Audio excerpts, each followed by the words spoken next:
আর রূপের কথা এটুক বলে শেষ করা যাবে না। ও চুপ কর। কি সমস্যা কি? তুই বল কি সমস্যা।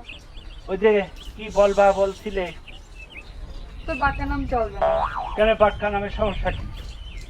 আমি আমার সব ফ্রেন্ডদের বলবো যে আমার বয়ফ্রেন্ডের নাম বাক্কা। ও, বাক্কা নাম চলবে না? উম, তোদের গ্রামে পাড়ায় মহল্লায় কেউ বাক্কা নেই? না, কেউ নাই। নেই? না। ঠিক আছে, তাহলে কালকে তোদের গ্রামের সবার নাম হয়ে যাবে বাক্কা বাক্কা। কি করে? সেইটা আমি করে দেখাবো। আচ্ছা, তাহলে এটা যদি হয় তাহলে তোর বাক্কা নামও মানে নেব এবং তোরও মানে নেব। তাই? তাই। শুধু এই কৌতুক না, আরো সুন্দর সুন্দর কৌতুক আমাদের চ্যানেলে অ্যাড করে দেওয়া আছে, সবাই গিয়ে দেখে আসুন। অনেক বেশি মজা পাবেন কৌতুকগুলো দেখলে, কৌতুকগুলো অনেক মজার, তাই সবাই গিয়ে দেখে আসুন।